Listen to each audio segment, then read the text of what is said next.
What's up, people?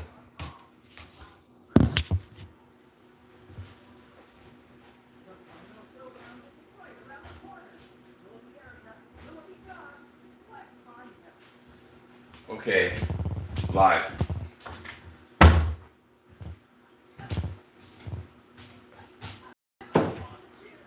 I'm gonna make a spinach omelet, spinach scramble, onions, red onions. Red onions are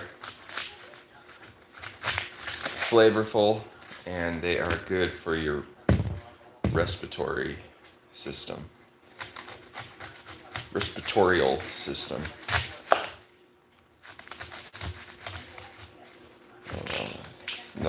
Knife's kind of short knife, but it's just what I grabbed. Okay.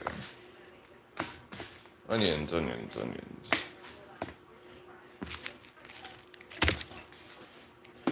So prepping omelets. Got the pan heated up, and then I should be using a cutting board, but whatever. I'm just gonna put on this. Usually I use a cutting board, and I have the cooking channel actually on right now. So if you hear the TV on in the background, cooking channel.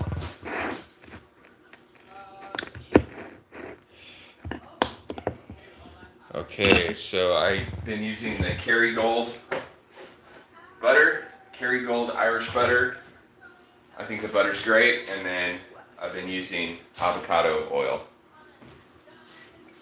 A splash of that.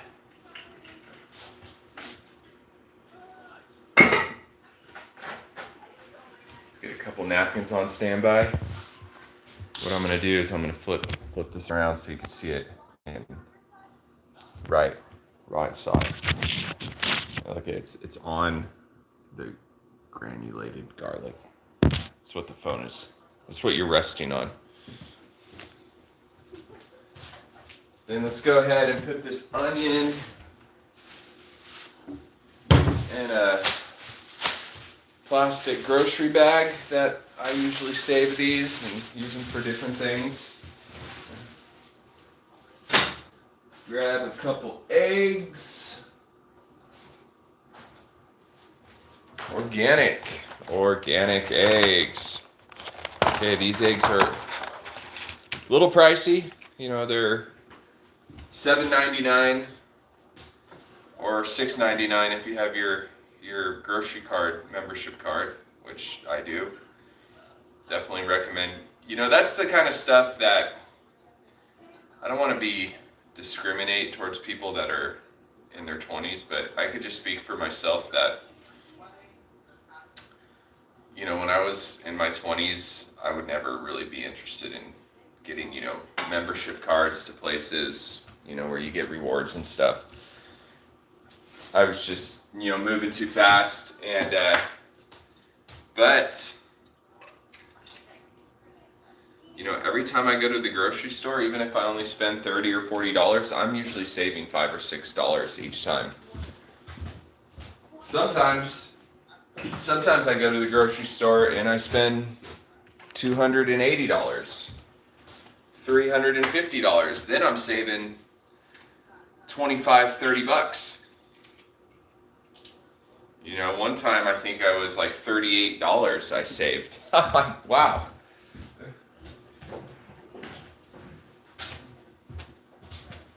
Okay. So I've been a fan of spinach lately.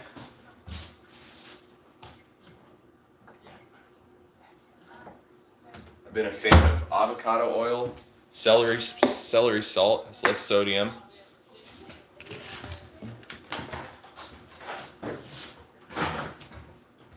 And I need an Amazon. I like fresh cracked black pepper, and so I gotta Amazon some of that good stuff.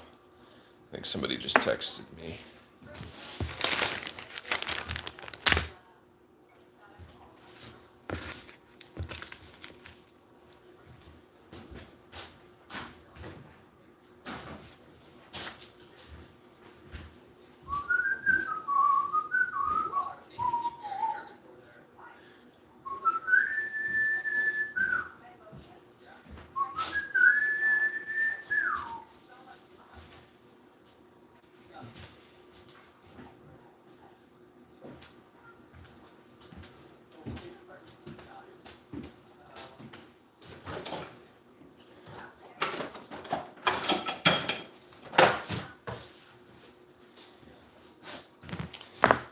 get my spinach prepped.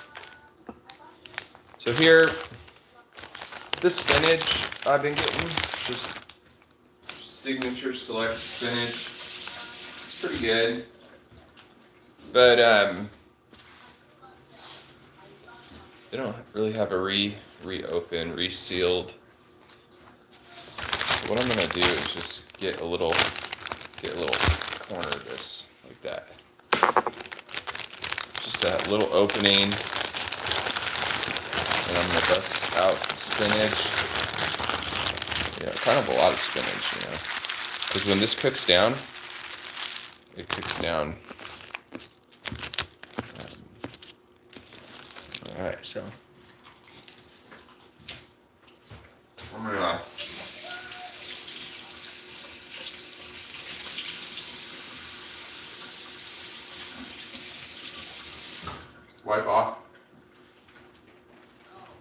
wipe off the spinach. So we got onions and spinach for our omelet.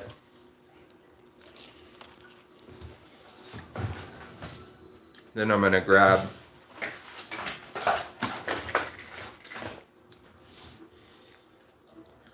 got this giant drawer here, different kind of stuff in it.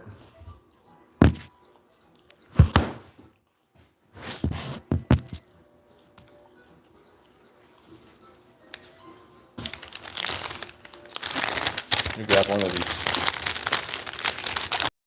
little office clip things. Bam, there we go. Let's do that a little better.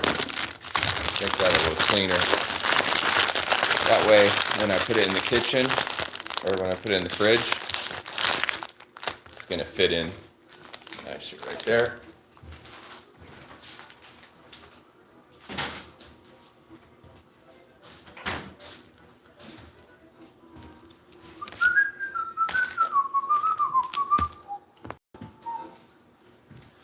Okay, eggs are forming. This is a kind of a big pan to do a breakfast, but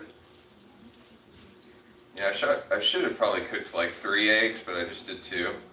2's enough, When I was in my 20s, I used to make these gigantic, like obnoxious breakfasts and dinners,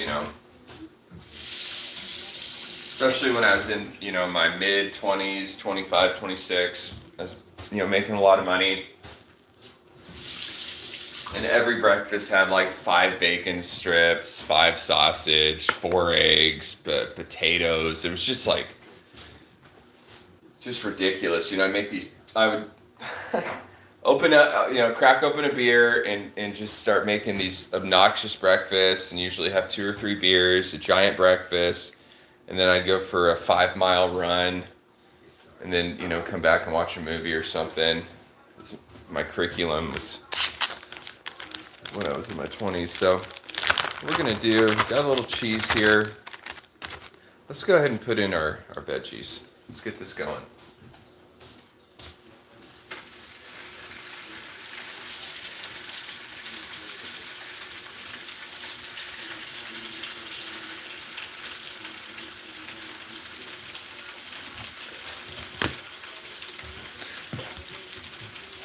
I try to put in my vegetables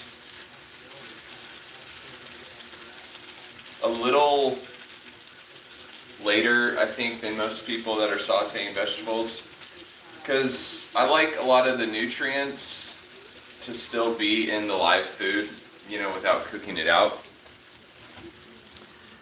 And then the texture is usually a little more,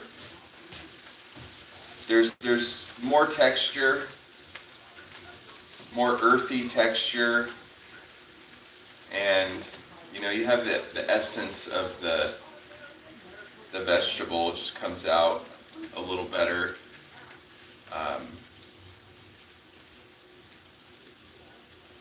Of course, I'm sure some people out there like their red onions sauteed to the point that they're very soft and melty and caramelized. And yeah, I get that. I mean, I like them like that too, but not to the point where, sometimes when you saute things too long, you have your vegetables, you have, 3 different vegetables in there, and there's so much, they've been sauteed in the seasoning and the butter and the oil for so long that you can't even tell the difference, that you're eating whatever, a pepper or an onion. It just all tastes like this sort of vegetable mush, so that's why I'm gonna add a little more butter in there, like a lot of butter on my spinach. That's what she said.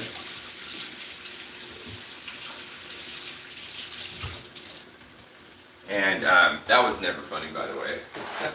That's what she said, man. That ran from like 15 years old to 24, man. That shit went on for so long.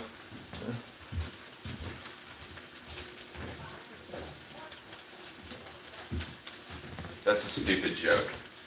Okay, so here we go. We got spinach. I would say it's even done already. So yeah, I'm gonna flip. I was gonna do a scramble, then I was gonna do an omelet, and it's gonna be kind of neither. It's more or less gonna be 2 eggs with a little cheese on top, and then some sauteed vegetables on the side. That's it. Nothing too fancy, but actually I could go ahead and turn off the burner now. I just flipped the eggs, so nice and hot surface. And we're gonna add, I swear, the older I get, the less of everything I'm doing. So I just, a little cheese. You don't need a lot. I used to just drench the breakfast with cheese, and I have stuff to do today, so I don't want to eat to the point where it's going to take hours to process my meal. I haven't been on a jog. We got to make some coffee too. I haven't been on a jog. I haven't been on a jog in 5 days. I've been working. I've been setting up indoor football arenas and just 12-hour days, and so converting from hockey to football. So I'm just like, I honestly, all I want to do today is go for a jog. I want to go for a run. That's it. That's all I want to do. That's all I want to do. That's all I want to do with you. Just go for a jog.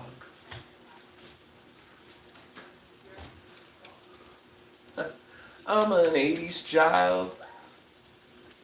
Okay. I know, man bun. Okay. Whew. I do. I really want to go for a jog. Okay, that's off, so that could kick it. The eggs are going. Celery salt. Again, instead of vegetable oil, I've been doing celery salt, less sodium. Put it all over my, there, and then the eggs, cheese. Put it all over my breakfast there. That's what she said. Okay, so, and then, avocado oil. It's got a lot of health benefits. I think it's better than vegetable oil. It's good for your heart, avocado oil. And then celery salt, less sodium. So the celery salt, I've said this before, you're going to have, it's going to be more of a, we're going to get some coffee going. I've been doing Kirkland Pacific Bold, Costco. I get the 60 or 70 pack. And so, okay. The celery salt is good, but it's gonna taste almost has a little spice to it. So yes, it tastes like salt, but it tastes a little earthy and a little bit of a spice in there. Okay, so let's go ahead. Okay, the burner's off. So the breakfast is done. Let me get my coffee going. I got this Keurig for $100 at Walmart. My last one broke, and I was at Costco, and I couldn't believe they only had one option for a Keurig. And it was some obnoxious Keurig that was like $179 or $200 or something, and it had all this extra stuff on it. And I was like, I don't want all that. I just want to be able to make a cup of coffee. So then I went to Walmart and got this little black one for $100.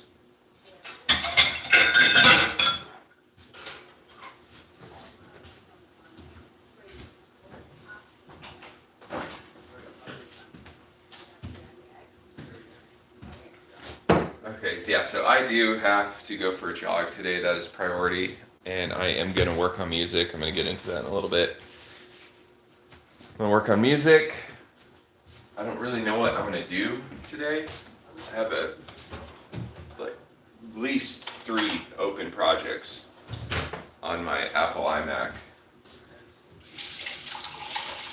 And I was going to work on the vocals for All Things Shall Pass, but like I've been really taking my time with that song, and I'm not going to go a different direction with the vocals, but I'm honestly thinking about scrapping all the vocals I've done on that, except the choruses. Choruses are good, but the song has potential to be pretty good. So I don't know if I might work on that song a little bit today. But I've been working on that song so much the last 3 weeks. I've been putting so many hours in that song that it's starting to feel like a chore, and that's not a good vibe for music. So I'm thinking about, working on something fun. Just, I don't know, something upbeat, 80s or something. So here we go. Eggs and sauteed vegetables. Come on. Come on. Come on, come on, come on, come on, come on. Cheese, melty cheese on egg. Sauteed vegetable. Woo. This is how you do it. It's a bachelor life right here. Cheap breakfasts. Cheap breakfasts. I don't know if it's a good life. I don't know if it's like, man, my life is good. I'm a YouTuber. I don't know if it's like that good, but it's looking pretty good, this breakfast.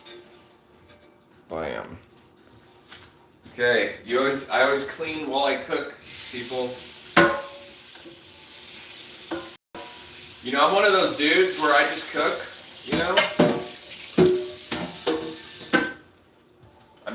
I like to cook.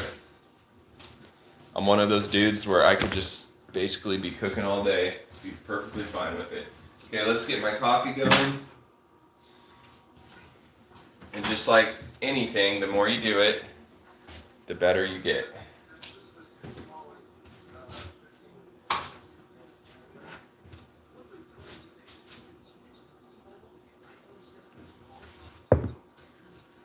Okay. Let's bust out the Yellowstone coffee mug. I also got it at Costco.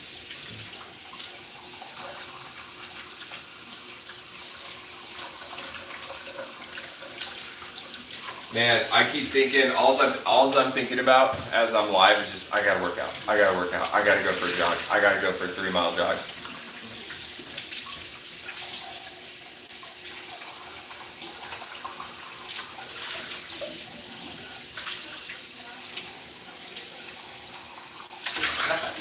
I met the Wranglers, North Arizona Wranglers, when I was setting up their AstroTurf.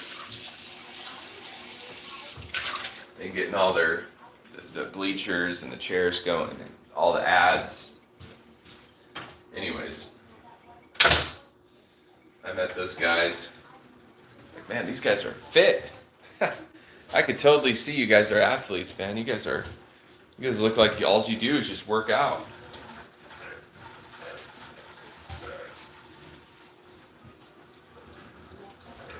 You know what's interesting is I did so much Thai kickboxing in my 20s in Taekwondo when I was a teenager. I mean, a lot. I was working out 4 hours a day, rigorous workouts for like 10 years, and I never looked like an athlete. In my mind. In my mind, I didn't look athletic. Because there's just a different, like when you're doing martial arts and Thai kickboxing, I looked like a fighter. I had my head shaved and I looked like a fighter, but I just feel like fighters just have a different vibe than athletes. A lot of times with fighters, you don't really notice they're athletic or strong until they're actually like shirtless and in shorts and fighting, and then you're like, oh, I see it now. It's like, oh, wow, you're fucking, some dude up, you're kicking my ass. I could totally see how athletic you are now. As I'm getting my ass beat, I get it now. I was like that kind of guy where people would always underestimate me, and then they would be, in the corner with their hands up, just getting bombed on, just bam, uppercut, boom, fucking knees. And I'm like this tall, skinny dude, and they're getting all fucked up, and they're like, oh shit, I was wrong. It's like, yep, you were. You were wrong again. Sorry, Ginger, no meat. Okay, Creamer.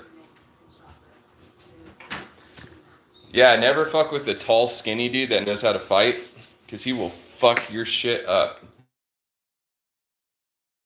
Zero sugar. It's funny though, zero sugar, French vanilla, but I always add sugar to it, so it's just, I don't even know, man. I'll just fucking, let's heat this up a little bit more.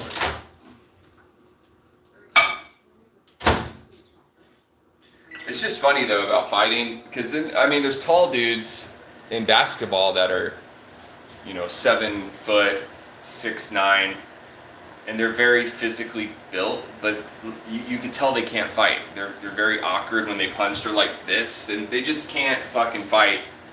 And I'm just looking at these dudes like, dude, I could fuck that dude up. He's literally 7 foot tall, 280 pounds, perfect physique, professional athlete, and I would beat that dude down in a street fight. And it's just interesting that unless you are doing martial arts that involves combat, that's the only way to learn how to fight. You got to do something, karate, fucking jujitsu. My personal favorite, Thai kickboxing. I don't know why I'm talking about fighting all of a sudden. Because I need to go for a jog.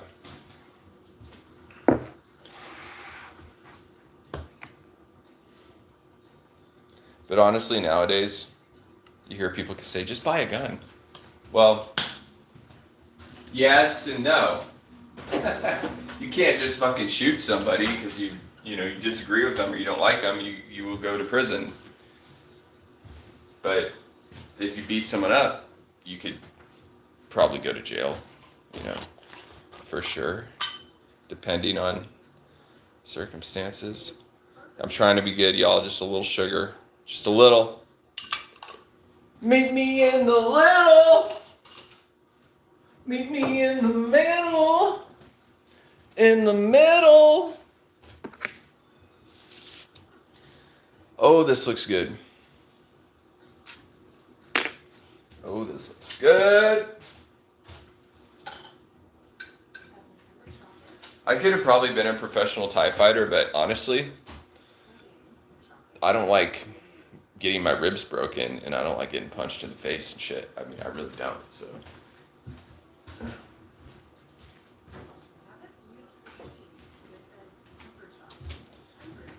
Okay. According to the Muslims, you're not supposed to eat while you're standing up. Thank God I'm not Muslim, and I'm British. I'm British. I'm like fully American. Okay. Let's try a little bit of this. What are they making on TV? What's going on over there? What's she doing? Making some sort of chocolate balls? Okay.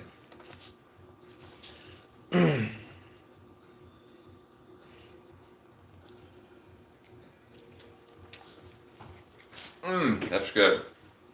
Damn, that's good every time.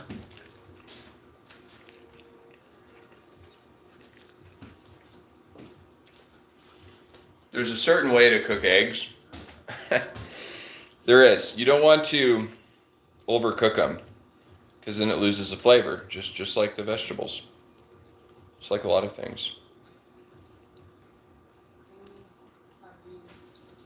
Here we go, man. Some red onions, spinach.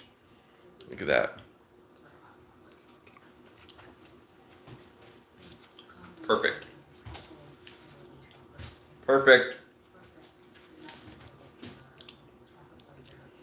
The onions are caramelized, but they have like a little crunch to them. They're soft. Little crunch to them. And it still tastes like onion. And then the spinach, has a little volume to it, and it's super buttery. And the celery salt is really good.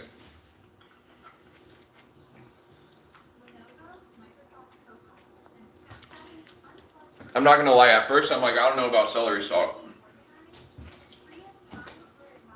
Because it's like, there's a little spice to it.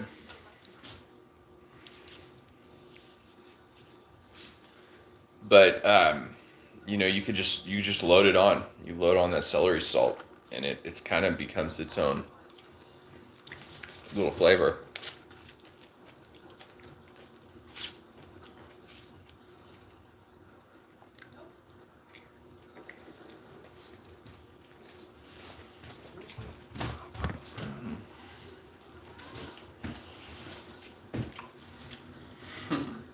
I remember doing Thai kickboxing, just amateur fights, like at different Thai gyms, and like the waiting up to the fight is so nerve-wracking. I mean, you're just standing there with your team, and just the guy you're gonna fight's over there, and you guys are just like kind of standing around for 7 or 8 hours before you fight. It's just the weirdest, most awkward fucking.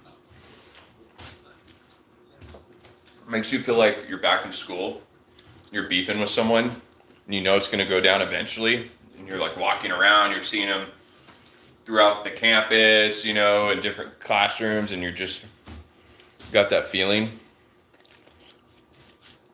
That goes away the older you get. I don't have that feeling anymore, but when you're in your 20s, you still do. But once you get older, you really don't give a fuck about anybody else, really.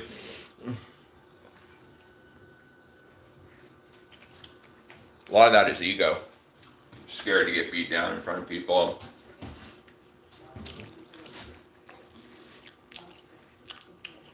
That's why true warriors have to be, at least, 40 years old.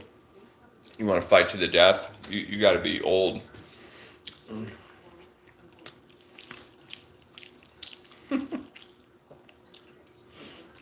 Okay.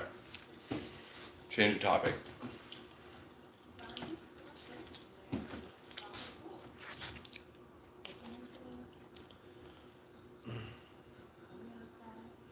When you're young and shit, you're thinking, oh, I'm going to do this karate kick. I'm gonna practice my wrestling on this dude. You go to tackle him, and you just get fucking socked in the head. Your brain gets all rattled, and you go down in front of your girlfriend, in front of all your friends at the In-N-Out, and you're getting fucking kicked in the face and shit. You're like, oh, dude, my jujitsu didn't work.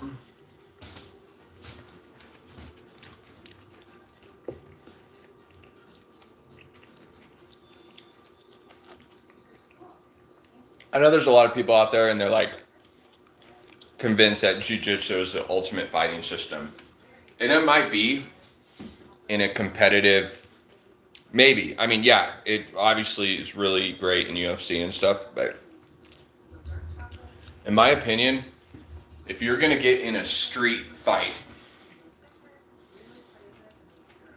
and you're in a parking lot at a grocery store, you're at an amusement park, if you want to be street fight ready, if you want to be fight ready, where you could bang with any motherfucker you see on the street, you need at least 5 years of Muay Thai kickboxing. Not fucking kickboxing, not karate, all combat, strike force shit. You need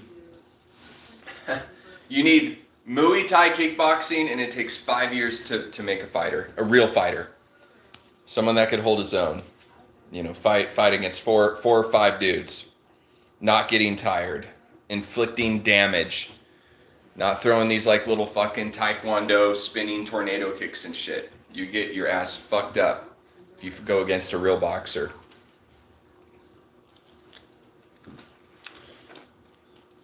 That shit will work.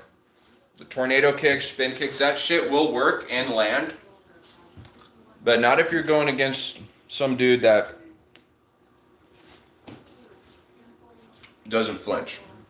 You go against some like nerdy ass bitch and you throw some flashy kicks and shit, yeah, you'll probably knock him out. But if you're going against some fool that's like been to prison and shit and he's not flinching, dude, he's gonna grab your leg and fucking throw you fucking into a car.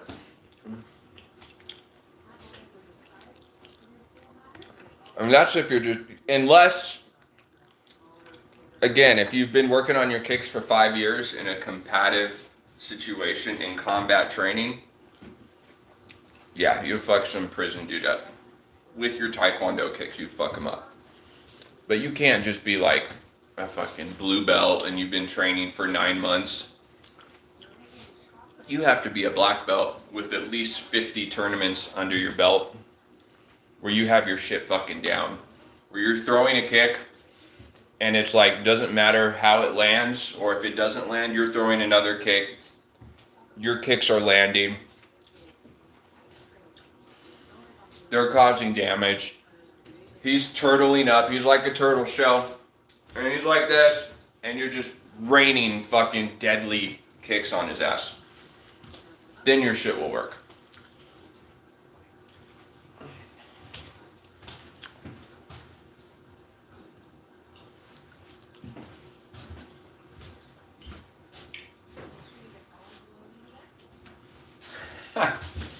Dude, I remember I saw this street fight in high school, and it was this Native American dude, and he had this really long hair, and I think I don't know if he was on football or basketball, but he's, really athletic.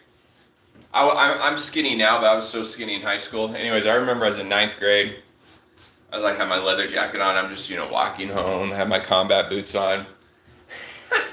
And I see this Native American dude that was kind of tall but athletic, really long hair down to his lower back. And he was fighting this black dude. And he was like landing these fucking head kicks on this black dude.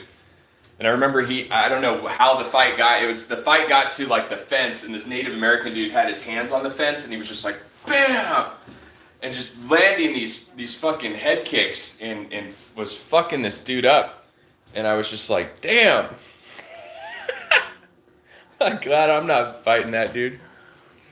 Oh my God. I remember I was doing Taekwondo too at the time. I probably was a black belt. But just seeing like a fight on the street versus, like Taekwondo sparring, it just, like, you could tell it was a lot different. I was just like, damn, that shit's fucking brutal.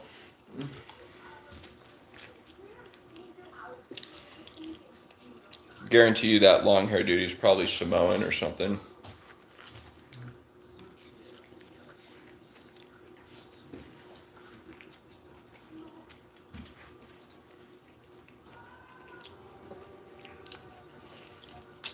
Then the van pulls up with like fucking 10 Samoan cousins, uncles.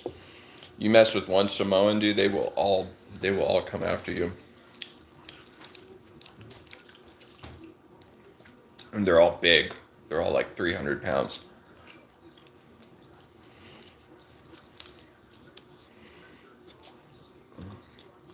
Or Hawaiian? Is that the same thing? Hawaiian, Samoan? I don't know.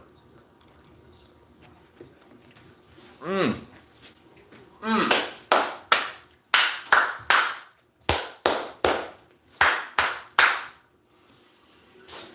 Mmm. Mmm. Mmm.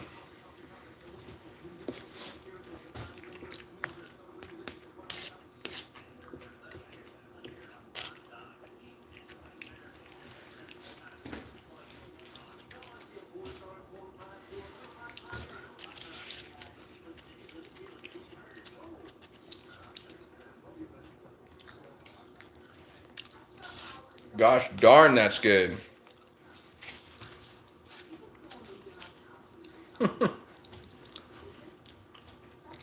Mmm.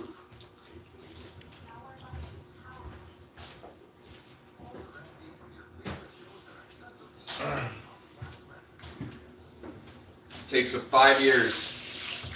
Takes 5 years to make a real fighter. Someone that's combat ready, comfortable.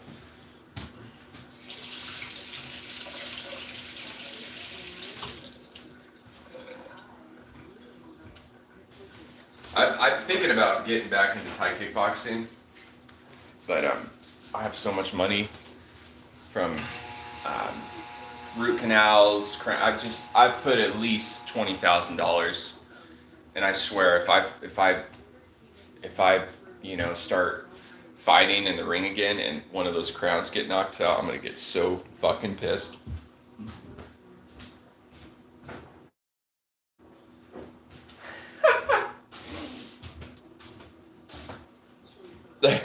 I was thinking about still doing it and just not getting hit. It's like I've enough experience, but eventually it's gonna happen. Oh, that coffee's good. Oh, that's good coffee.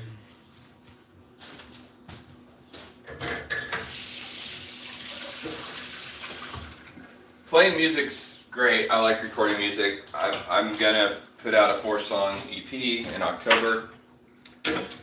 I'm gonna be cleaning up, take it all back, and I'm gonna re-release it. It's gonna sound way better. That part where all the music drops out and there's just like hand claps and toms. It's still gonna be like that where the song kind of stops, but it's gonna be orchestrated way better. And then I gotta fix some guitar stuff that's a little sloppy on that song.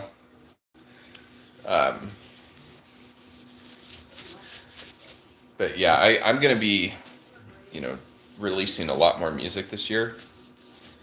But at the same time, I'm it's not like I'm getting bored, but it's just, I don't know. Like, I know it's not really a career for me, so. I am, making money with streams, so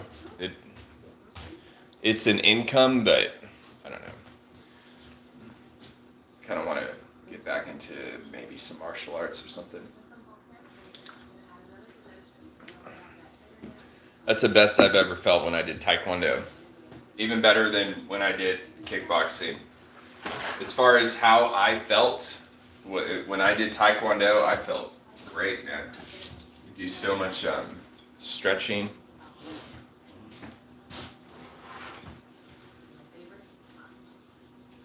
Because Taekwondo, well, I'm sure kickboxing is too, but Taekwondo is a philosophy. It's a way of life.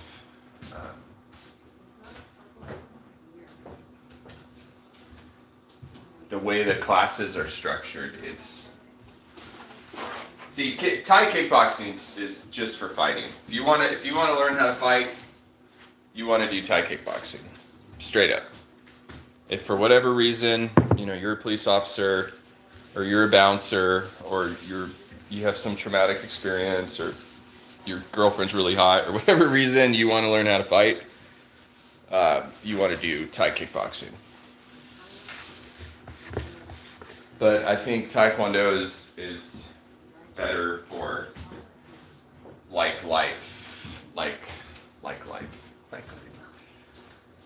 Ooh, that was good. It's getting hot. It's getting very warm outside, so it's cool-ish in here, but it's gonna be hot. It's gonna be hot outside.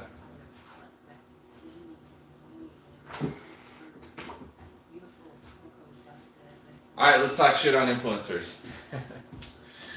Just kidding. All right, let's talk shit on YouTubers for 30 minutes. Oh, I was gonna get into breakups, huh, in end times. I was thinking of some weird shit last night. You know, sometimes you think about stuff before bed.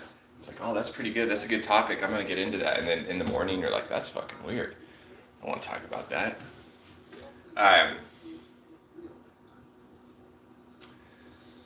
Yeah, I have the song. So my single, I'm releasing a single, and it's an instrumental.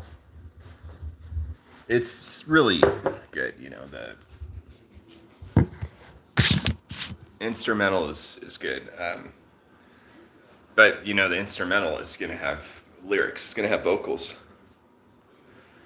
So there's going to be two versions. And I'm going to, you know, it's going to take probably a month for me to get these vocals down how I want them.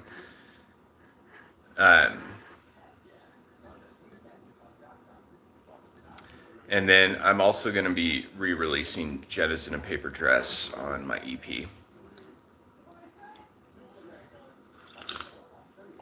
And I'm just going to clean it up a little bit. Like, I'm going to clean up the harmonies a little bit on the choruses. And then I'm going to clean up the ending a little bit. Like all that ridiculous shit at the end. I'm going to clean all that up. Just kind of clean it up a little bit. But Jenna's in a Paper Dress, you know, take it all back. These are songs that are, it's probably going to be more like a 5-song EP. Because I have, you know, some other songs, you know. All Things Shall Pass, you know, will be on the EP. And that song is just, I mean, I'm closer to finishing that song than I think, but it's just, it's getting very finessey. It's getting very finessey, so I just want to make sure. Hey, Jen, come over here. Playing squeakies last night. Yeah, look how cute she is. Hey, Gigi.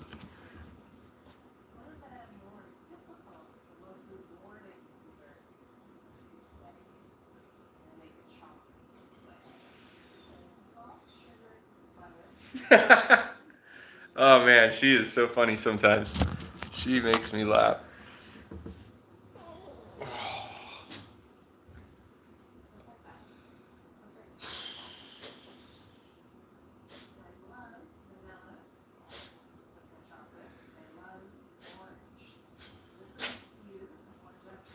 So you know my song No Other Way on Dark Country?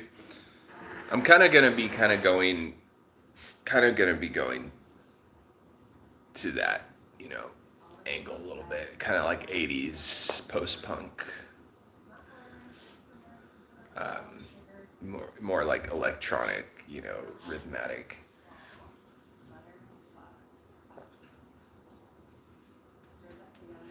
Ginger's got her summer cut.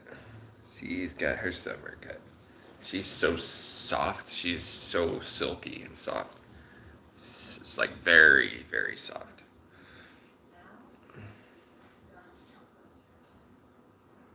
How do you get so soft? What is that? Is that shampoo? Is mommy giving you shampoo? What's going on? Why are you so soft?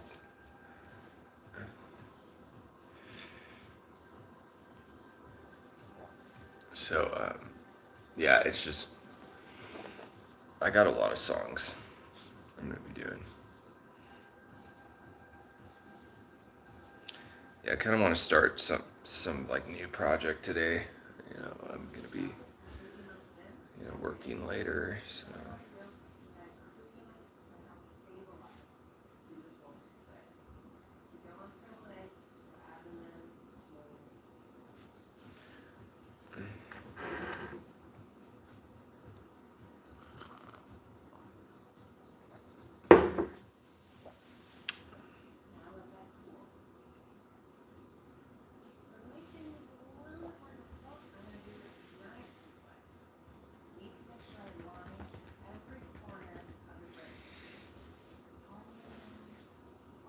Look at little Gingy. Look at this micro deer. That's a micro deer. Micro deer, micro deer. So,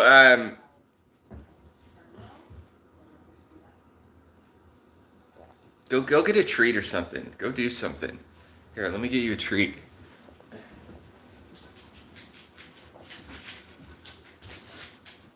Let's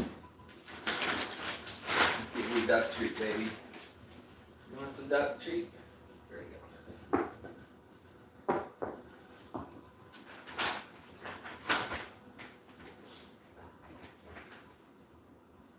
There you go, baby. Duck treat, duck treat.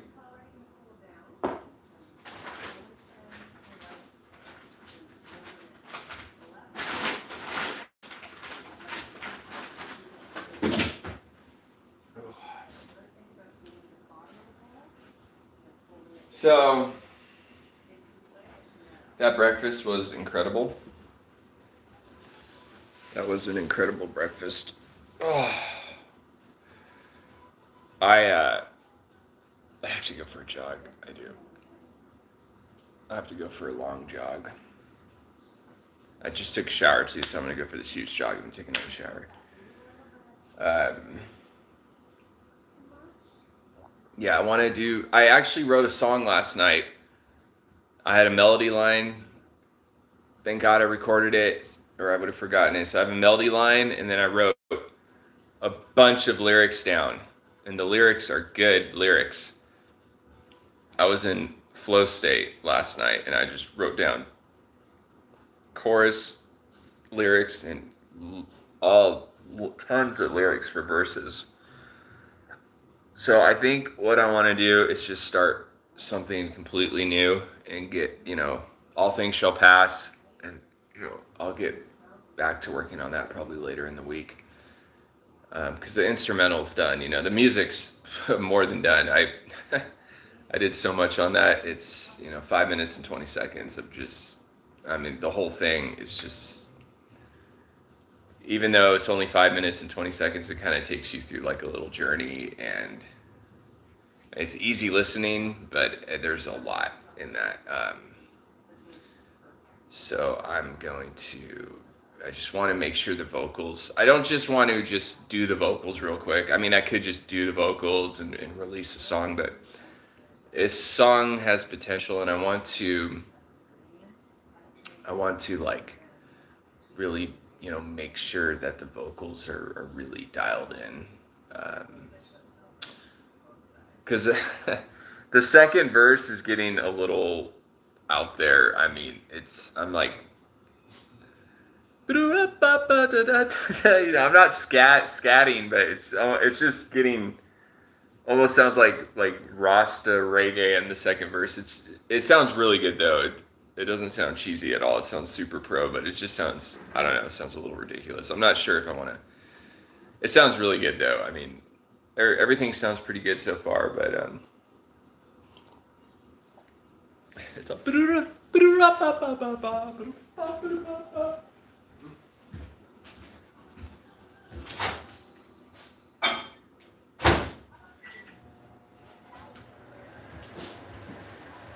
I'm considering singing the whole verse actually like an octave lower too, and giving it more of an 80s kind of new wave vibe. Sort of like the same vibe as No Other Way.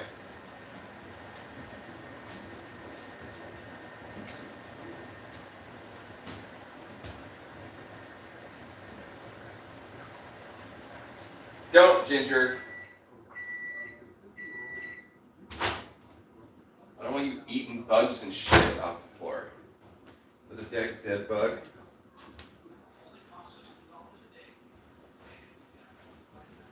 Living in the country, we got a lot of bugs and stuff out here. Just stay over there. Give Daddy a break. Okay, go play. I got you all your duck treats. Go play with your duck treats. You're a funny girl. Go duck treat. She just wants to be pet. Okay, you want to sit here? Sit. You can sit there. Just relax.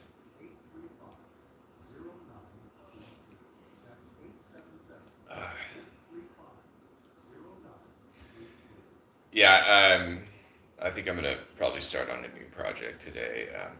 The problem with starting with a new project is I just get so engulfed in it, and then if I start something that I'm interested in, I mean, I will be spending 7 to 8 hours straight recording it, and then I feel like it kind of gets in the way with my jogging. Now it's like all of a sudden I'm going on a jog just to take a break from recording versus really focusing on a workout.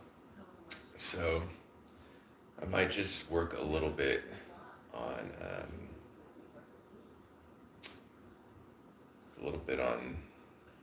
all things shall pass. Just work on the vocals a little bit. Probably not. Honestly, I probably won't even work on music today. I'm just so, I don't know. Just feel like I need to go for a workout.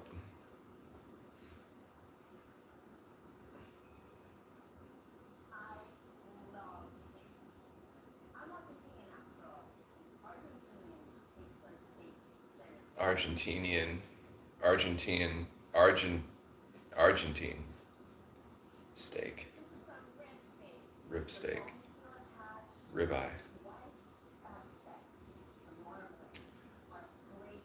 What was it? I went to this Brazilian steakhouse in Portland. That was really good. I went there a couple times. It's super expensive, but it was worth it. They Brazilian meat house or Brazilian steakhouse. They basically would have really great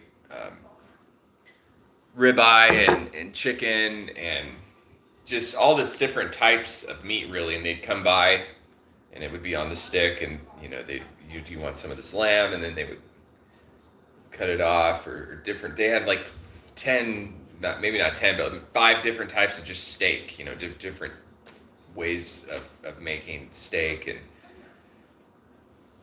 they had an incredible salad bar.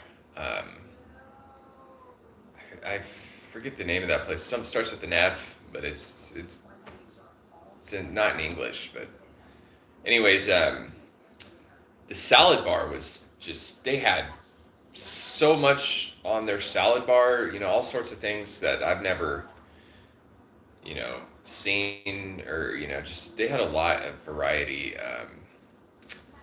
Yeah, the salad bar was incredible. I,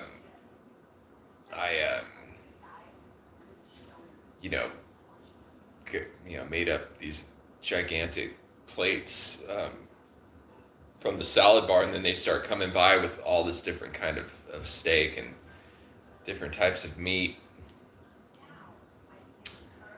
And yeah, that was quite an experience. That was right downtown Portland.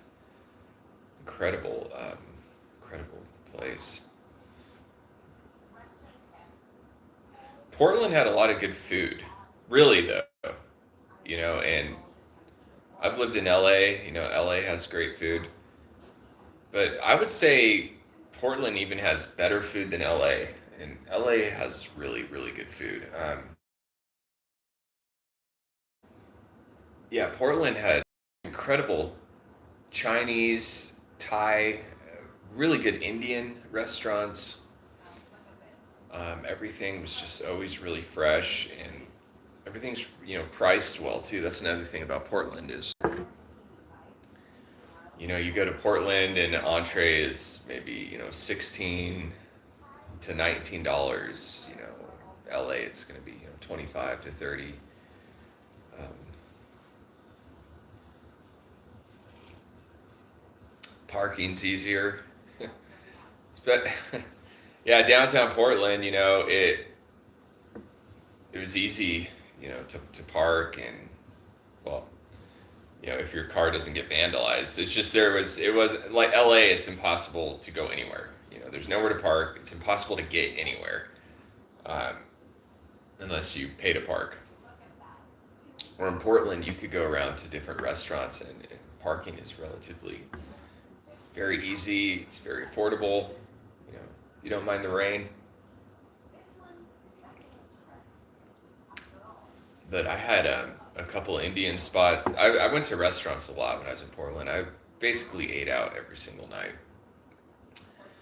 You know, with how much I was working, I just didn't have time to cook. Sometimes I cooked. But man, I went to a lot of different Indian restaurants. There's that place on Morrison and was it Morrison and 9th or Morrison and 10th? Place was good on the corner. There's another Indian place right around the corner from that place that was also really really good. It had a really good atmosphere inside. It's a little bit more restaurant, you know, more private feeling, you know. So I went to those two Indian places. Kind of a lot. Well, seems like I ate Thai. I probably was at, you know, I went to what's that place called? Tara Thai. Red Onion was incredible. They've had really great food. Tara Thai, Red Onion restaurant was called Red Onion, and then Tara Thai was good. I'd go there a lot actually, to one of those places, and then I went to the Chinese place. What was that? The place with the dragon? Place on 23rd Street. There's a few Chinese places. Kung Pao. Yeah, Kung Pao was good. Kung Pao was good. I did so many deliveries there. Thai Peacock. Back in the day, like during the pandemic, Thai Peacock and Kung Pao. Restaurants, it was just nonstop busy. I made a lot of money delivering food for those restaurants. A lot. And then I like that place, this Chinese place down on 23rd Street, further down. It's really good. Some good Japanese places. The sushi place was pretty good on 23rd Street. I went there a few times. I forget the name of that place. It's pretty good.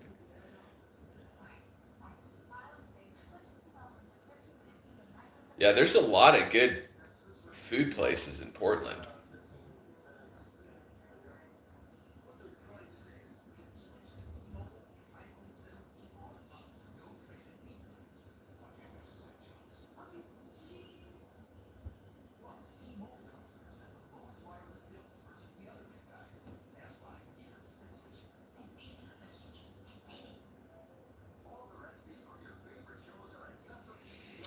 Food trucks. I remember when I first moved to Portland, with Sarah, um,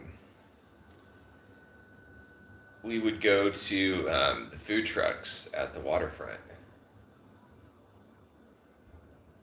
And yeah, there's, you know, different, you know, Lebanese and Middle Eastern. We would get,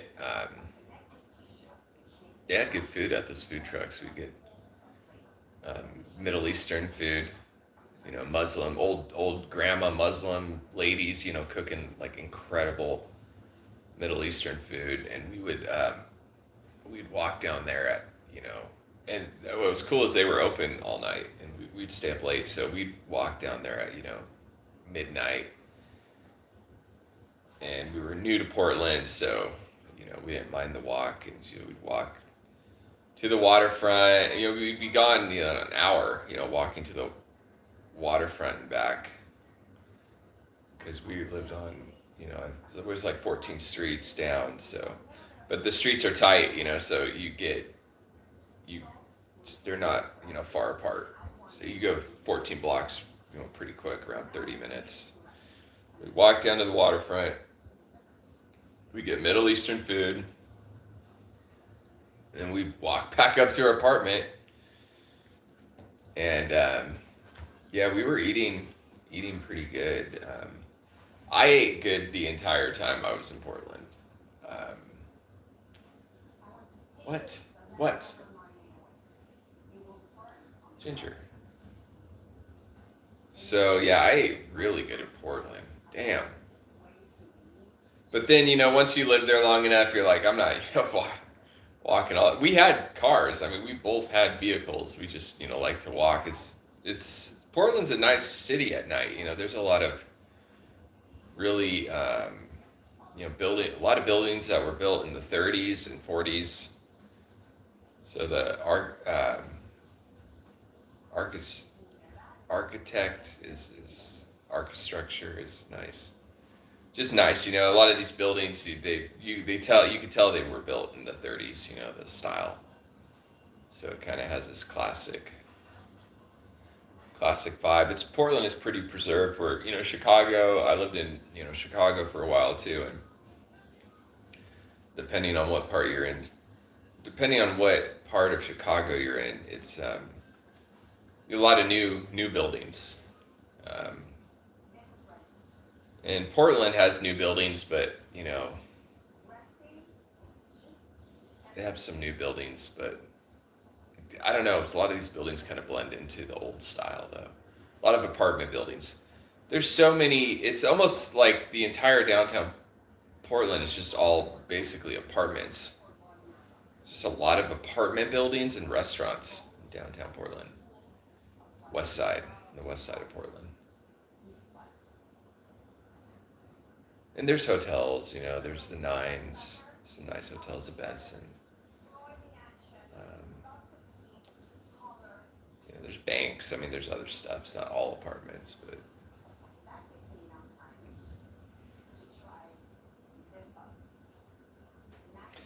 Portland's actually a really cool city if there wasn't so many homeless people.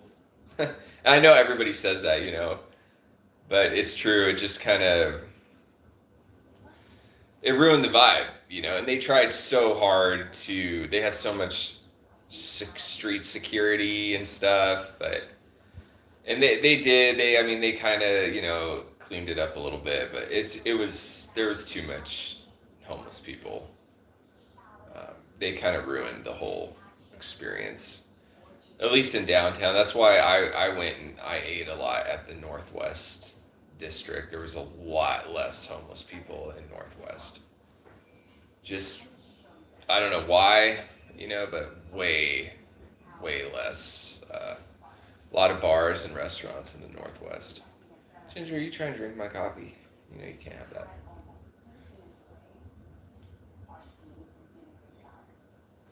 That looks good.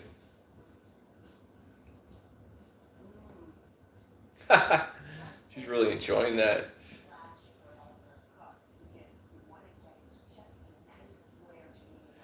Cool thing about Portland is you could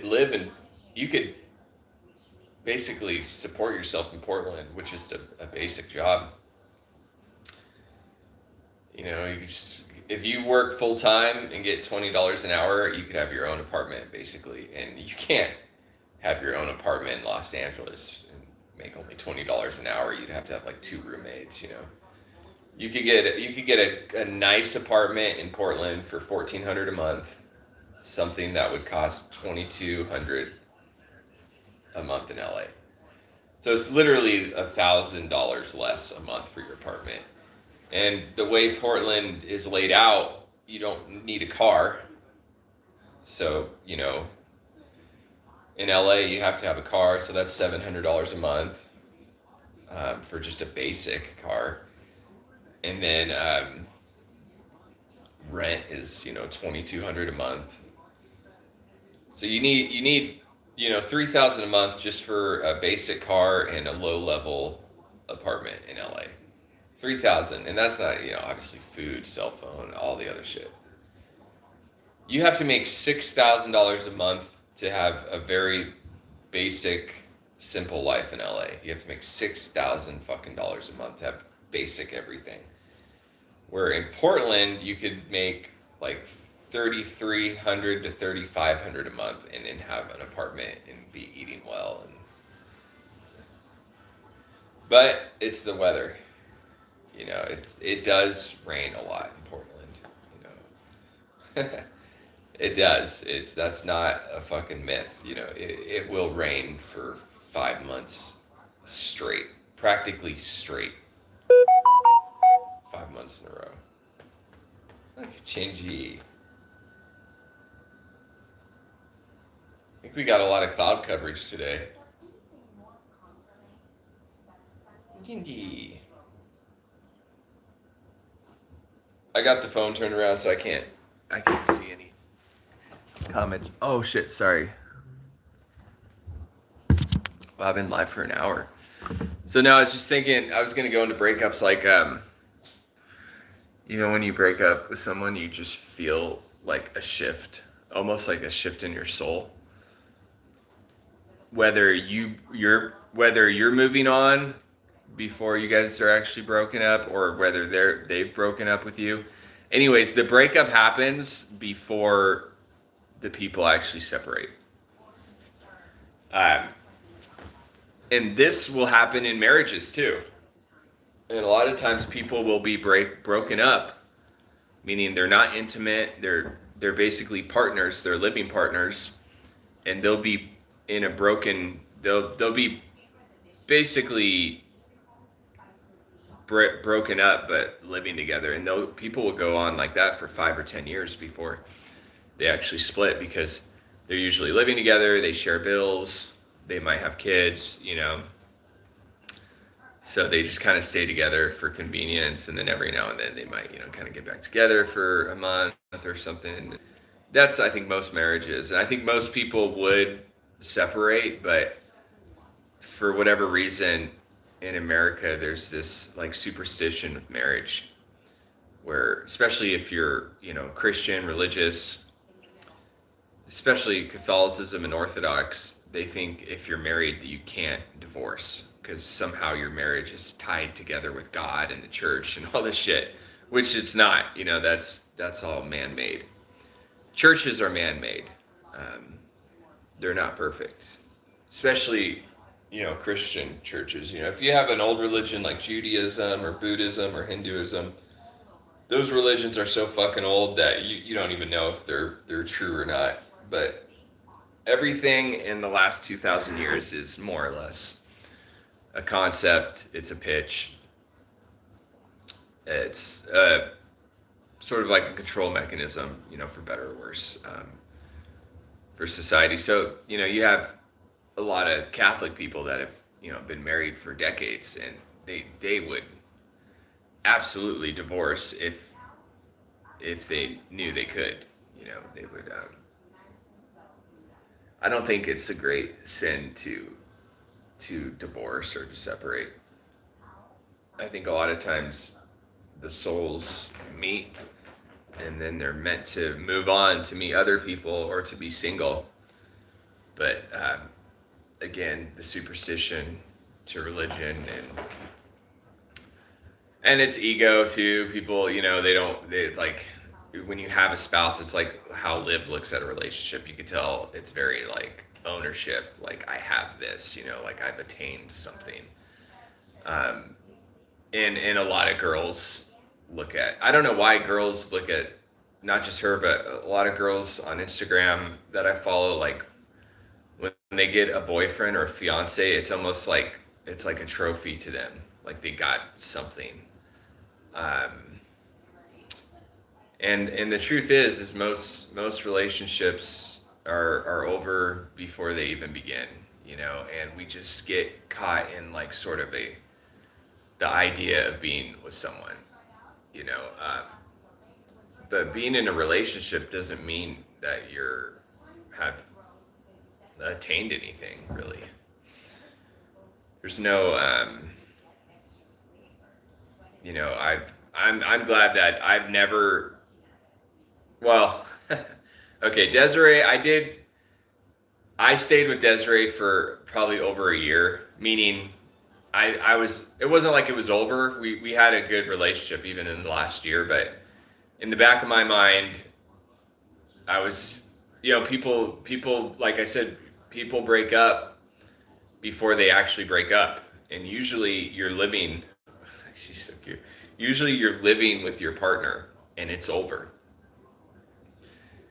And it's like really hard for people to put that into action, because I know for guys, a lot of times we just don't want our girls hooking up with anybody else. So we'll be over a girl, we'll be over a chick, meaning we don't feel a soul connection. We are wanting to move on, but we will stay with the girl just so she doesn't hook up with somebody else. When you're younger, you do that, like in your 20s and your 30s. But when you get older, you're like, okay, I'm okay with you being with someone else. Like I'm absolutely fine with us going separate ways. That's called being mature. But when you're younger, you're like, well, I don't really want to be with this girl, but I don't want some other dude fucking pounding her fucking pussy the way I do it. You know what I mean? So you stay with them out of ego.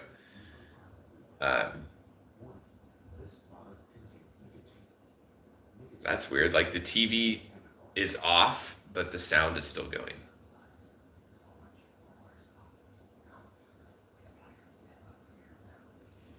Kind of like the relationship. No, hold on.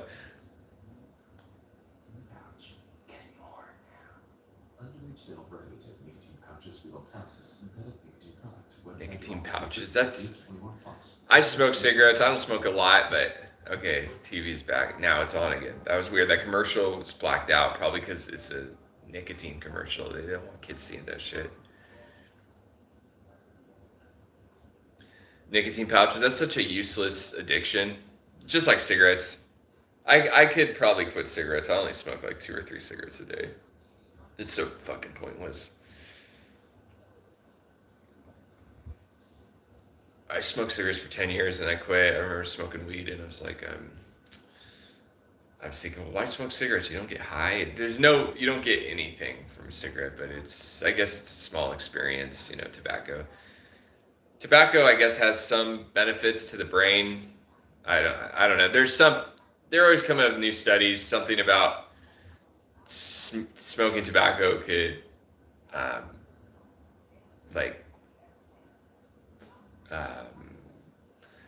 smoking tobacco can, what's the word I'm looking for? Something about how it could stop Alzheimer's,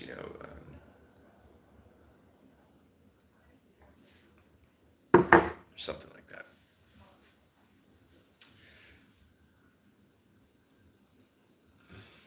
I think relationships are kind of outdated. For the fact, people used to get married when they were 19, but people only live till they're 50 years old. 50 to live till you're 60 was super old, back in the day. So, if you get married at like 20 and you live till you're 55, okay, spending 25 or 30 years with someone seems kind of manageable if you know how much time to spend together and how to live your life and stuff. But now, if you marry at 25 and you live till you're 90, you're 25, you marry someone that's 25, you live till you're 90, being with someone for like 70 years, it seems, ridiculous. People are living a lot longer. So it's, I think divorce is way more common now because you don't have the superstition of religion isn't as prevalent and people are living a lot longer. And the codependency, the structure of man and woman relationships are different now because back in the day, women would kind of need a man to, financially provide and stuff. And now women are making just as much money as men. So you have that also that comes into play. It's just people are, back in the day, having a partner, a lot of it was survival, and I think some cases still today, with if you're kind of, don't make a lot of money, you meet someone else that doesn't make a lot of money and you guys both have like $20 an hour jobs. So combined income, like that was really big in the 90s, you had 2 people that made $20 an hour. All of a sudden you're a $40 an hour household. You could have, a Ford Explorer and nice stuff. And, if you didn't have that person, life would be a lot more difficult financially. but now it seems like people are structuring their lives more independently, um, where then you have like the hookup culture where it's like, oh, I just sleep with this chick, basically. We we It sounds so fucking stupid, but yeah. So this chick, I cuddle with her and I sleep with her. But she's not my girlfriend. That kind of shit. Which that it's like kind of like a newish type of relationship. I think in the last like 20, 30 years has become more socially acceptable. I used to know this girl in Claremont, and she always said she had like three boyfriends. She had a boyfriend she would have sex with, and then she had another guy she would go out to dinner with and go shopping with, and then she had another boyfriend that was like her friend.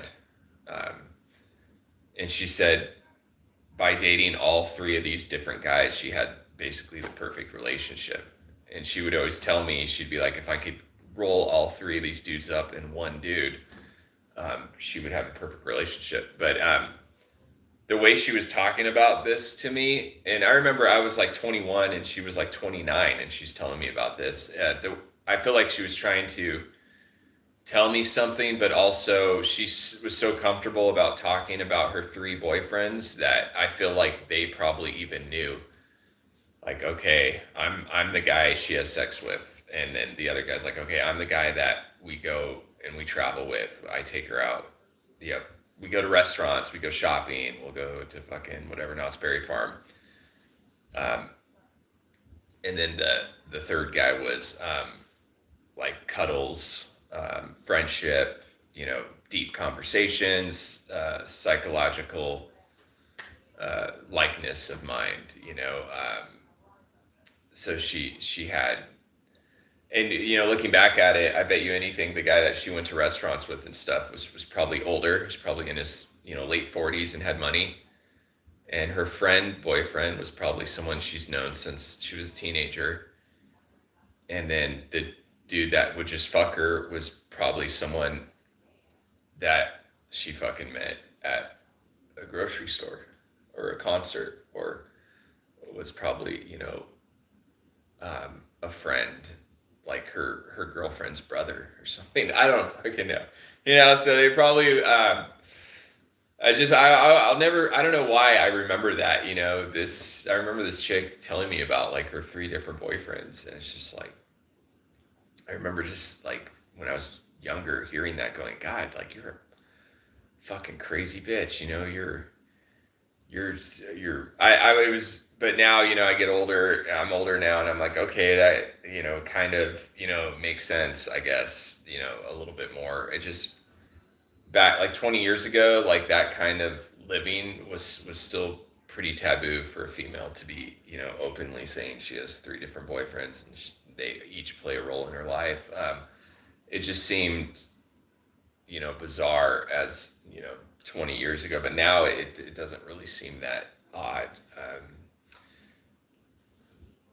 I even think there's people that are married. I think there's women that are married to guys and they're regularly having sex with a sexual partner, because not everyone is meant to be your romantic partner, and I think there's even people that are in marriage and have a marriage partnership, but they're not romantically compatible. And they don't want to break that partnership up for whatever reason, but they're also okay with like their wife's, I know this sounds fucked up, but now that I'm older, like, I honestly, if I married some chick that was like in her 20s or mid 20s, I honestly probably wouldn't even care if she slept with other people. I know that sounds so fucked up, but I'm just older now, and I'm fucking too tired to give a shit about what fucking somebody else does with their sex life, even if it's my own fucking wife. It's like, I'm busy doing shit. And so I don't even think I would be jealous. And now I know what women, I remember being in my 20s and girls around my age would be like, oh, I like older guys because they're mature. now I know what that fucking means. It means they're not fucking jealous and possessive, even to the point if they're sleeping with somebody else. That's what being mature means. Because when I was younger, I thought when I was hanging out with like my girlfriend Desiree, or talking to other girls at a bar, I'm 21, they're like 21 or whatever. And when I heard girls say they liked older guys because they were mature, I thought it meant they dressed well. I thought it meant they didn't get angry, like they were well spoken. They made a lot of money. They had a lot of money. I thought that's what the girls meant by mature, but no, what they mean is that they're not fucking sexually retarded. You know, they're not ignorant. Basically, they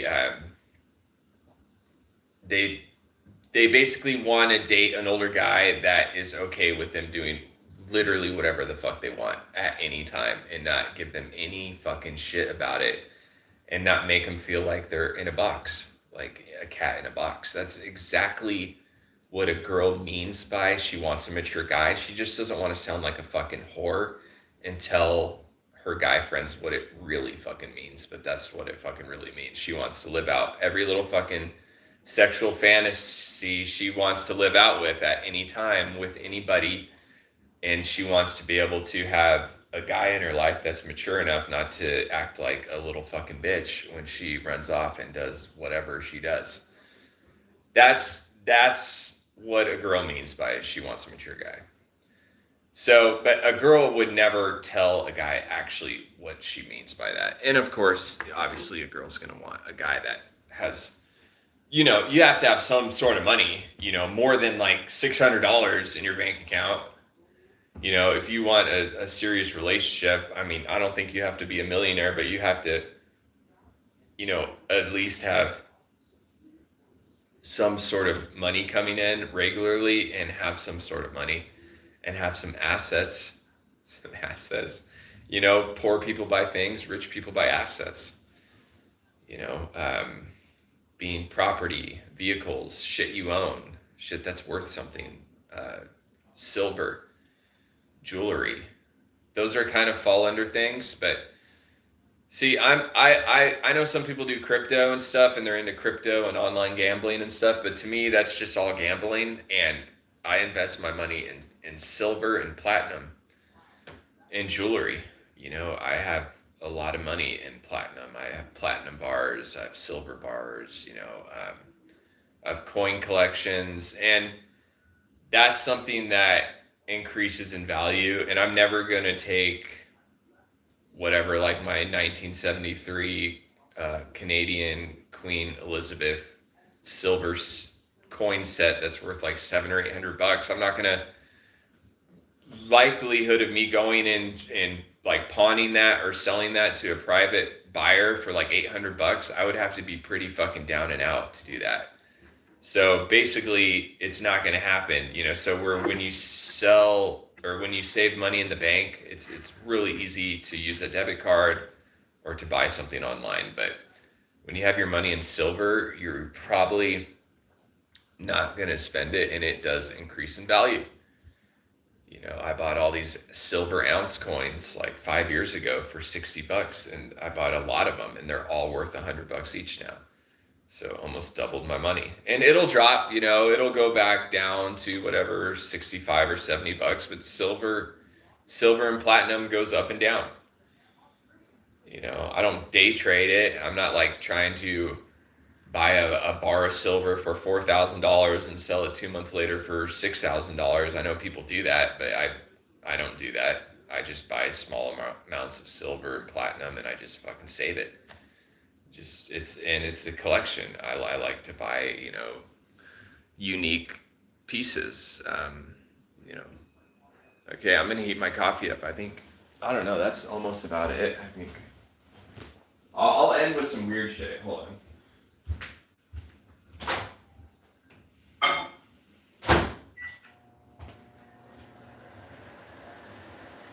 Man, it's kind of overcast today. That's a good day for a jog.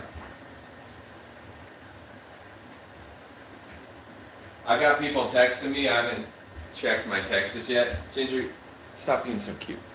Look at her. Look at her. She's so cute. Oh my gosh. Wow.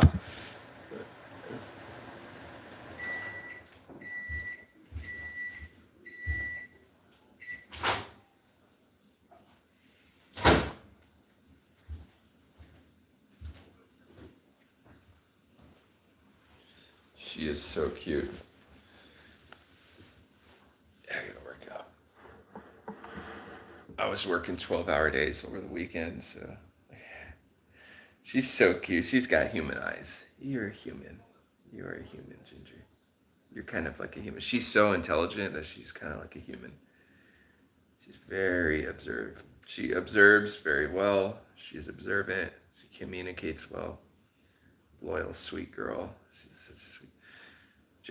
Ginger. I would way rather have Ginger than any fucking girlfriend I think on this planet. Easily.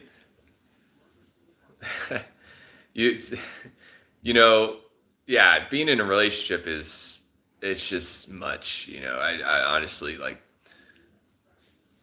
I remember being younger and wanting to be in relationships and stuff, but now I would actually prefer to be single because I just can't deal with anybody else's shit except my own. I don't want to hear it. I don't want to hear anything, and I don't even want to be around a chick where I start telling her about my life.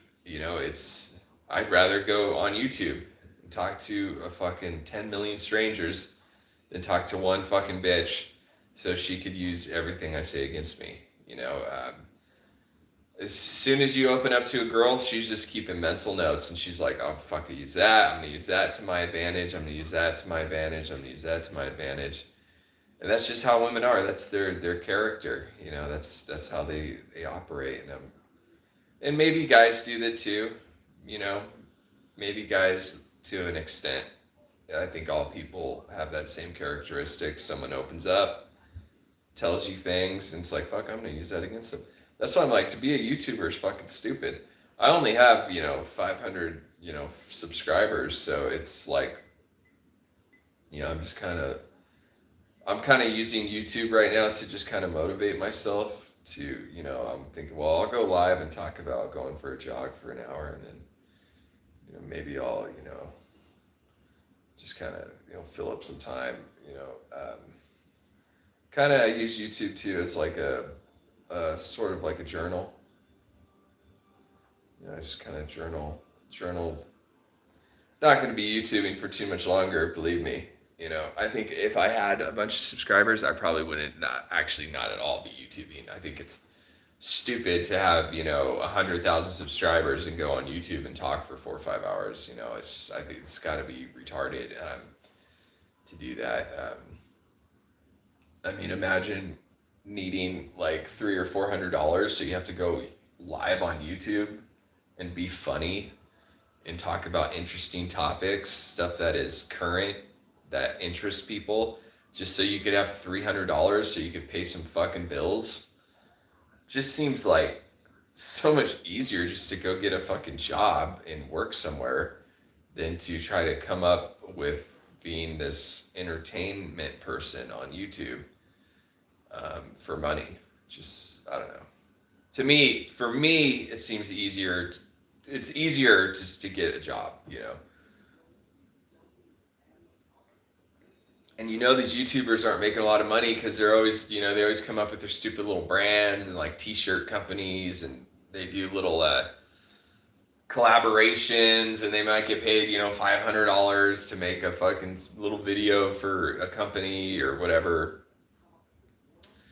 And they're always doing stuff. If they were making a lot of money, they would be like actors or celebrities where they do a movie and they make $20 fucking million from the movie, and they don't have to do fucking shit for like 5 years, not go fucking live every week or make a little stupid reel. You make fucking $450 every little YouTube video you make. It's just like, go get a fucking job. Go get into real estate or do something. Ginger. Yeah, oh my gosh, she got on her back. She wants belly rubs. Oh my gosh, you lush. You little lush. You want belly scratches. Chest scratches, belly scratches. She likes her belly scratch. Underbelly scratches. Yeah, I'd rather be a professional gambler. There was a time in my life where I was gambling regularly. Like every other day, I was at the casino for 8, 9 hours playing all sorts of different card games and stuff.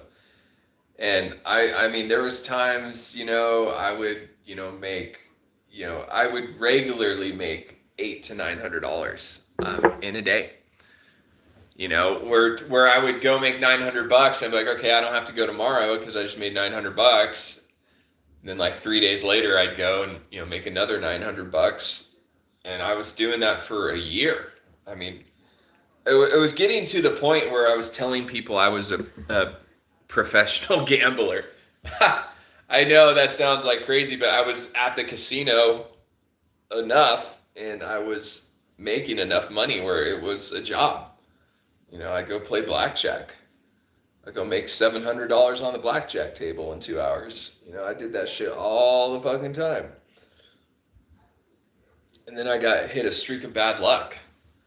It was weird, man. I was winning more often than not. Yeah, some days I would go out to the casino and I would lose $400 and not make anything. But I was winning more often than not. I would get anywhere between $700 to $900, usually somewhere around $800 profit. Then I would walk. Sometimes it'd take me 5 hours, 7 hours, go up and down.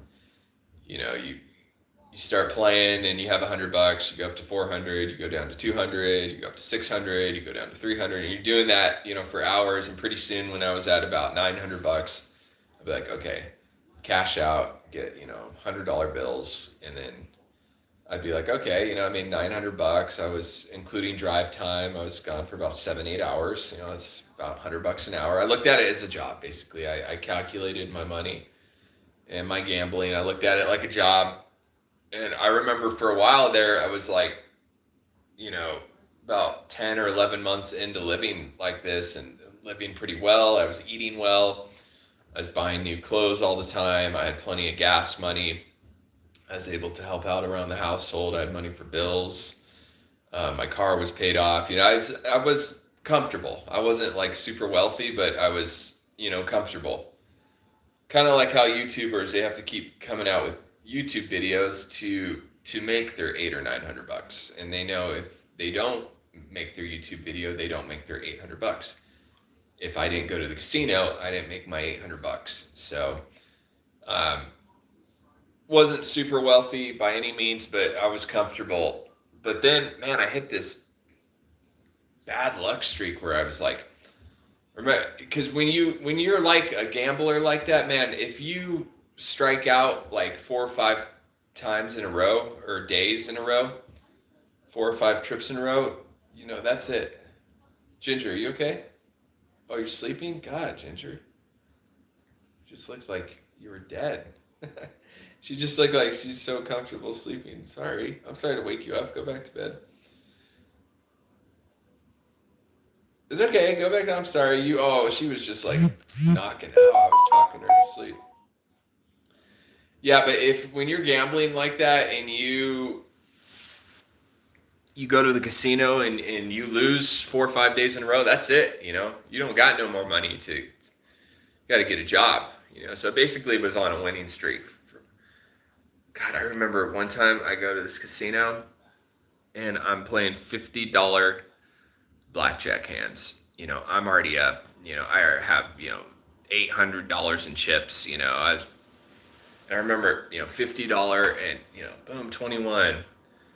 $50 blackjack, $50. I hit 20, $50 dealer bust. I'm not kidding you. I played about 60 to 70 hands in a row, $50. I was hitting $50 about every 20 seconds for about 70 times in a row. I don't know, fucking $4,000 or $5,000. I walked out of that place with all $100 bills, $5,000, and I was like, damn, I've never hit a winning streak like that before, and I've never seen anybody win. It was just me and the dealer, and it was $50, $50, $50, $50, blackjack. It was so quick. I was making $50 like every 20 seconds. And I was just like, man, I will never, ever, ever forget that. I was thinking, imagine if those were even $100 hands or five. I mean, there's $100 chips out there. There's what, $500 chips out there, $1,000 chips, $1,000, $1,000. Yeah, but man, that was crazy winning streak. And I remember the name of the dealer. I remember her name and everything. And obviously, I tipped her. I was throwing her, $50. I was throwing her 25. I had two $25 chips. I would throw her like $25 chips. I probably tipped her at least like probably $400 or $500 on that run. Cause you win, 12 hands in a row, you throw her $25. You win another 12 hands in a row, you throw her $25. I won at least 70 hands in a row, so I probably tipped her, whatever, $300 or $400 at least, and then gave her a few $100s when I walked out, with my gigantic stack of chips. But I've never done that. That only happened one time, and I've played a lot of blackjack before. That's happened one time, and I'll never forget her name. I'll never forget the casino I was at. That was incredible. What's cool about her is she was with it too. She was making money too, Shit, we hit those 70 hands in whatever, like 25 minutes. It goes by quick, but so she made whatever $400 in tips just in 25 minutes of dealing. But I remember she was like, some dealers don't really give a shit if you win or not, but she was in the flow state, like whatever energy flow we had, like we were just like one unit, and we were just, I mean, she wasn't like fucking in on it or anything at all. She was a legit, dealer obviously, but we just had a rhythm, and I kept winning. And then I remember I lost like 3 in a row or whatever. And I was like, okay, I'm done. I'm not going to start doubling down and shit and chopping my $5,000 down to 2,000. I was like, I took the winnings and I walked, I cashed out, and I fucking drove home.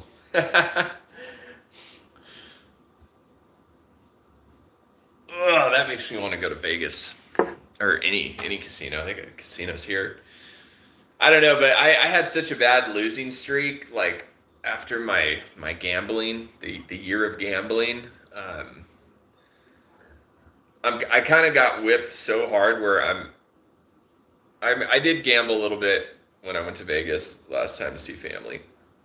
I played a little video roulette and whatever, won like $35 or something, put $10 down and was up like $90 and went down to $30 or something and won whatever, 20 or $30. But I haven't gambled like that, in so long. Cause when you lose bad 3-4 days in a row, I mean, that's all it takes. It's just like, that's fucking, it's not good. That's all it takes.